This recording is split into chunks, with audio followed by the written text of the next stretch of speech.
All right, welcome to Friday edition of the Morning Pitt right here on youtube.com/Panther-Lair.com. We made it to the end of the week. Pretty much to the end of the year. Almost to the end of the year. Only one more week of the calendar year 2023, the holiday weekend coming up here. And it sort of feels like we're approaching, I don't want to say the end, but I mean we're approaching it's the end of the week is what it feels like after a big week with National Letter of Intent Signing Day. It's been an active week. It's been a busy week, and the weekend. I'm welcoming the weekend, I guess is what I would say. But listen, we still have things to talk about here before we get out for the end of the week on the Morning Pit. So make sure while you're here, you like this video and subscribe to our YouTube channel, youtube.com/Panther-Lair.com. Subscribe button is right down there on the lower right-hand corner of your screen. You click that. And we'll appreciate it. I mean, first of all, I just appreciate you subscribing to our YouTube channel. But also, there are practical reasons as well. If you click to subscribe, you turn on notifications, you get an alert sent to your phone anytime we do something here at youtube.com/Panther-Lair.com. We release a new Morning Pit video like we're doing today, or we do one of our live streams. We have our Wednesday night live stream that we always do at 8:30 every Wednesday night. If we have one of those going on, you'll get a notification about it. Or, this past Wednesday on signing day, we did 3 live streams. We'll probably start doing some post-game basketball shows, some live streams just to get some conversation going. And you don't want to miss any of that. And so subscribe to our YouTube channel, turn on notifications, and you won't miss any of it. You'll be tuned in. You'll know every time we're doing something. So like this video and subscribe to our YouTube channel, youtube.com/Panther-Lair.com. And there's a lot of things to wrap up from the week. And I think I put a basketball slideshow up for us to look at here on the video. That's from, I think, the Northwestern game. But I figure we put some hoops up there because there's some basketball stuff to talk about. On the eve of signing day, Pitt went to Syracuse for the real ACC opener. They played at NC State, obviously, earlier in the season and won that game. But that was a weird, random one ACC, one-off game that, they played that right in the middle of a bunch of non-conference games before, non-conference games after. But on Tuesday night, they went to Syracuse for the start of the real ACC schedule where they're going to be playing only ACC games from here on out. And so they went to Syracuse, and it was such an interesting matchup. Both teams were 8-4. Both teams had some questionable losses, I think, on their record. And you were kind of curious how each team was going to respond once they got into ACC play. And I liked Pitt's chances. I thought Pitt had a really good chance going up to that game. It was on a Syracuse radio show with the man-child in Syracuse, talking to him earlier in the day. I think, on Tuesday morning, just kind of breaking down the game. And I was like, look, this is a team that's sort of uniquely built to beat Syracuse, to beat the 2-3 zone. And when you talk about beating Syracuse, you're ultimately talking about how you're going to score points against that zone defense. And I felt like they had the players to do it. They have the player types to do it. 3-point shooters from the outside, because that's one of the things you're always going to need to be able to do is break up that zone, shoot them out of the zone from outside, because you're going to get open shots. If you pass well, if you're intentional in your passing and you move the ball well, you're going to be able to get open shots. And you need guys who will take those shots and will knock them down. And I said with this year's roster, with Greg Elliott and Blake Hinson and Nelly Cummings, and to a certain extent Jamarius Burton and Nike Sabandi, they have those guys who will take the shots and they have those guys who will knock them down. So I said, well, that's a good matchup for Pitt. And then even more than that, they had Blake Hinson and to a lesser extent Jamarius Burton, who could get in the middle of the zone and bust it up from the free throw line, which has always been an important piece of the puzzle as well. Guys like Nasir Robinson, Sam Young could make those shots from the foul line. Those catch and shoot types of guys who can make a mid-range jumper right in the middle of the zone and just bust it up from the inside. That's what Blake Hinson can do. And so I felt like, and like I say, Burton as well, but Burton is more of drive to a spot and pull up and shoot, whereas Hinson, I think, can get to the spot and, catch a pass and shoot. And they used Burton a little bit in that role as well on Tuesday night. But I felt like it was a good matchup. I felt like Pitt had the personnel to attack the zone, probably more than I've felt about a Pitt team maybe since like Jamel Artis and Mike Young. Artis was a good guy who could play against the zone. I forget what he did against Syracuse in his career. I could be completely wrong. And It might turn out that he averaged like 3 points per game or something. But I feel like Artis was the kind of player who could get in the middle of the zone and knock down jump shots to bust it up. So I felt like this was a good matchup for Pitt going into the game. And it sure looked like it for the first 30 plus minutes. Pitt was winning by 20 with nearly 11 minutes to play. And or just under 11 minutes to play. And this, you watched the game on Tuesday night. It's been like 3 days since then. We're just finally getting a chance to actually talk about it now.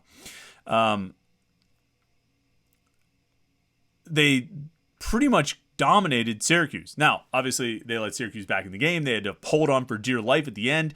They went into a giant cold streak on offense. And I think a big part of the problem was they just tried to like slow down. They just tried to run the clock. Whereas them, being aggressive, pushing the tempo and attacking is what had gotten them into the position they were in to begin with. They built a 20-point lead by attacking and being aggressive. That's what this team is. That's what this team does. They play with energy. They play an attacking style. They try to get after you.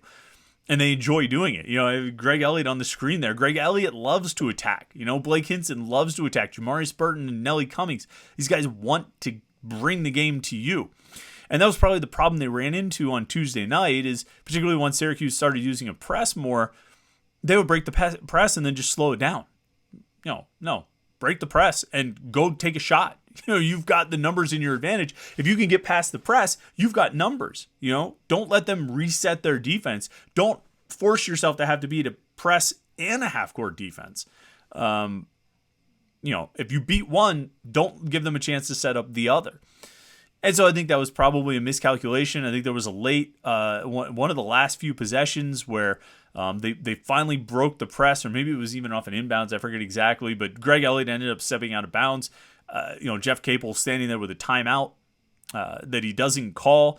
The ball ended up in Jorge Diaz-Graham's hands at one point, and I think when that happened, you needed to call the timeout, because in that situation of the game, with the way Syracuse was trying to defend and force the issue, there weren't a lot of good outcomes from putting the ball in Jorge Diaz-Graham's hands. And so when that happened, he probably needed to call his timeout. But all is well that ends well. Pitt got the win. They're 9-4 overall. They're 2-0 in the ACC.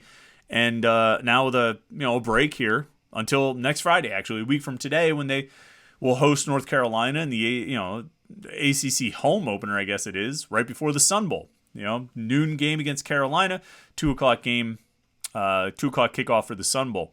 And so a good win at Syracuse, but that's only part of what I want to talk about with this team today. Because the thing I kept thinking during that game, and I actually tweeted something like this, and it's the kind of tweet that you tweet in the middle of a game, and I usually know that there's a good chance this could come back and look silly later if circumstances change in the game. And the circumstances did change a little bit. But I tweeted something during the game. It was a thought I had during the game. And really, if you roll back the clock and go look at the Morning Pitt that we did the day after the season opener against Tennessee Martin, you go back and look at the headline that I put on that Morning Pitt video right here at youtube.com/Panther-Lair.com. I can tell you what the headline was. It was a fun night at the Pete, because that's what it was that night at the Peterson Event Center. It was just a fun night. It wasn't just that they won. It was fun to watch that team, the way they shot, the way they played, the energy they had, the togetherness, and all those things. It was fun to watch. It was a fun night at the Peterson Event Center. And that thought occurred to me on Tuesday night as well, that this Pitt team, and we'll see what happens to them over the remaining, what do they have, another 18 games or something like that. But through 13, this Pitt team is so far above previous Pitt teams in just the fun to watch factor. This is a fun Pitt team to watch. Far more fun than probably any other team that Jeff Capel has had. More fun than any team that Kevin Stallings had, and that's not because of the players on the court. Just there was such a miserable vibe around the program for those 2 years. You have to go back to find one of the Jamie Dixon teams probably to find a team that was this much fun to watch, and that was sort of the Pitt basketball fun to watch, which is where we had all conditioned ourselves to really enjoy watching good defense and rebounding, and there's nothing wrong with that. I still enjoy watching good defense and rebounding and slow, methodical offense. I don't say that to bash it. I think we all developed a new perspective of what fun basketball is when you're just grinding teams into the ground and beating them up physically. That stuff was fun. But this team is different. This team plays differently, does things differently. It's good in ways that other Pitt teams have not been, and it's fun in ways that other Pitt teams have not been. I was looking at the ACC stats, all right? ACC basketball stats so far through, however many games. Pitt's played 13. Most teams are playing right around there. Pitt has the number 4 scoring offense in the ACC. There was a couple stats that stood out to me here. Number 6 in three-point field goal percentage, but they've taken more threes than anybody else in the league, and they're tied for the lead in made three-point field goals. And this is a team that rebounds well. They lead the conference in rebounds per game. They're second in the conference in rebounding margin. They're second in the conference in offensive rebounds per game, second in the conference in defensive rebounds per game. But I guess it's the three-point shooting. The not just that they make a decent percentage. What's their team three-point field goal percentage is 35.2. That's pretty solid. Nobody in the conference right now is shooting better than 40%. Or better than 39.4, I guess, as a team. And so 35.2, that's a decent percentage. But it's not just that they're pretty good at shooting threes. Part of it is that they shoot a lot of them. You know what I mean? Like I said, they lead the league in three-pointers attempted. And that was part of the problem last year. Not only were they one of the worst teams in the conference at making threes, they were right near the bottom of the league and even attempting threes. They didn't even try to shoot threes. This team will shoot threes. This team makes a decent amount of threes, and that makes things really exciting because you're never really out of a game if you can make threes, if you can shoot from outside. And at the same time, you have a pretty good chance of holding on to your lead if you can keep draining threes, if you have a game where you get out ahead. But it's not just about, this team's a great three-point shooting team, or this team's a good three-point shooting team. That's not the only thing that makes them so much fun to watch. The thing that, to me, makes them fun to watch, even more than just the three-point shooting, and this occurred to me on Tuesday night, it occurred to me during the Tennessee Martin game, and it's occurred to me a bunch of times this season. Even in some of the losses, there have been stretches where you could see it. It's the energy they play with. It's the liveliness they play with, the electricity. They genuinely, and I mean, not when they're losing, but they really seem to be having fun out there. And so much of it is the new guys. It's Greg Elliott. Tons of energy. I think, was he the one Jeff Capel called an elite teammate? I think that's what he said. But great energy. You know what I mean? And they've talked about it since he got there. He's a great talker. He just gets everybody fired up. Great, brings a lot of energy to the team. Blake Hinson. I mean, think about the energy Blake Hinson brings. He's going to get technical fouls this season. I don't think there's any question about it. He's going to be demonstrative. He's going to, taunt other guys. He's going to say something back to the ref. He's going to make some bad decisions and get technical fouls. But give me that energy. That energy he's bringing, that just fun, that joy of playing. What a positive presence on the court. And I think his teammates feed off of it. I think Nelly Cummings brings that positive energy. It's fun to watch. And you can feel it. You can pick up on it. And you can see how his teammates are feeding off of it as well. It's fun to watch these guys play. Jamarius Burton, I think, is kind of a stoic guy. But I think he feeds off it. And I think he will get fired up with his teammates. He just maybe doesn't show it the way that Elliott and Hinson and Cummings will show it. And Federico. So, I mean, you've got these like veteran guys, Greg Elliott and Blake Hinson and Nelly Cummings, who came in and brought a lot of veteran energy to the team. But then you get these young guys like Federico. Not necessarily young in terms of age, but first-year guy, first time playing, Division I college basketball, coming in for junior college. You got him, and you got the Diaz-Graham twins. You get these guys coming into the situation, and they have so much just sort of youthful energy, and I think the rest of the team feeds off of that as well. Like, it's funny to watch, like, when the Diaz-Graham brothers, if either one of them does something, Whether it's a 3-point shot or a dunk or a pull-up shot, a pull-up mid-range jumper or a foul or a travel, whatever it is, the whole team just seems to love it. The whole team seems to get fired up about it, And I think it's somewhat the same with Federico, who has been a little bit of a revelation. I mean, I think he's playing well beyond what anyone expected him to do. It's 7-5 at Syracuse, but he finished the non-conference playing well. And for a guy who's had to step in for John Hughley a lot more than anyone expected him to have to step in for John Hughley, he's been pretty good. I think, particularly, compared to expectations. And I think they feed off the energy and the sort of joy he has at getting the experience that he's getting. It's a fun team to watch right now. Now, they go into the tank and they lose 10 games in a row or something like that. We're not going to be talking about that. But they just seem to have a great chemistry right now. They have a great energy right now. And they make a lot of three-pointers right now. And beyond just the three-point shots, like Hinson, Cummings, Burton, Nike Sibandi to a certain extent, these guys can make a play when you need a play. And they've made a lot of plays for this team so far this season. And it's been fun to watch. They have, this is what I've said since before the season started. Jeff Capel hasn't had a team like this. He has not had a team like this since he got to Pitt. A team that's built this way. You can look at the roster construction of each of his first 4 teams, and they were not like this one. They were not built this way. And so far, through 13 games, the experiment of building a team this way is working out pretty well.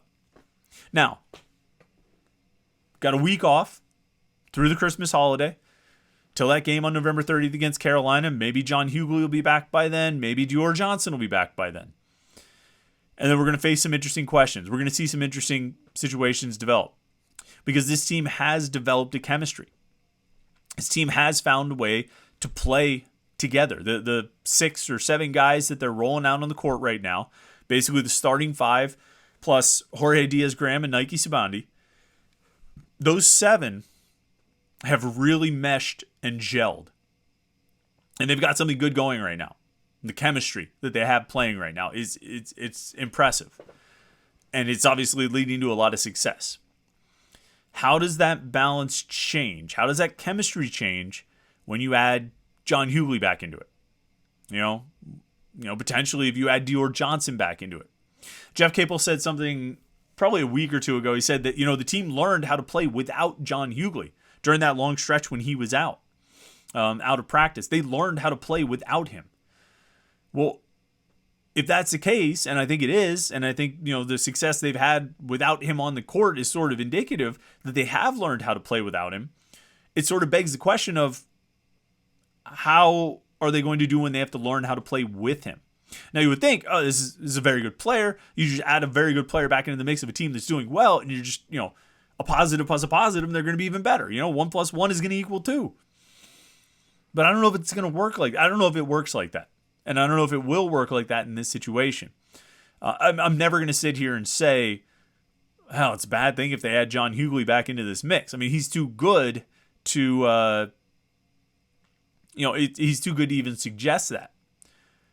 But I am going to say I'm really curious to see what effect it has on the chemistry. Now, the fact that he traveled with the team to Syracuse, I think is a positive. The fact that he's still around the team and seems to be having good energy, at least in whatever role he's in right now on the bench, as someone who sat out the last 2 games for personal reasons, whatever.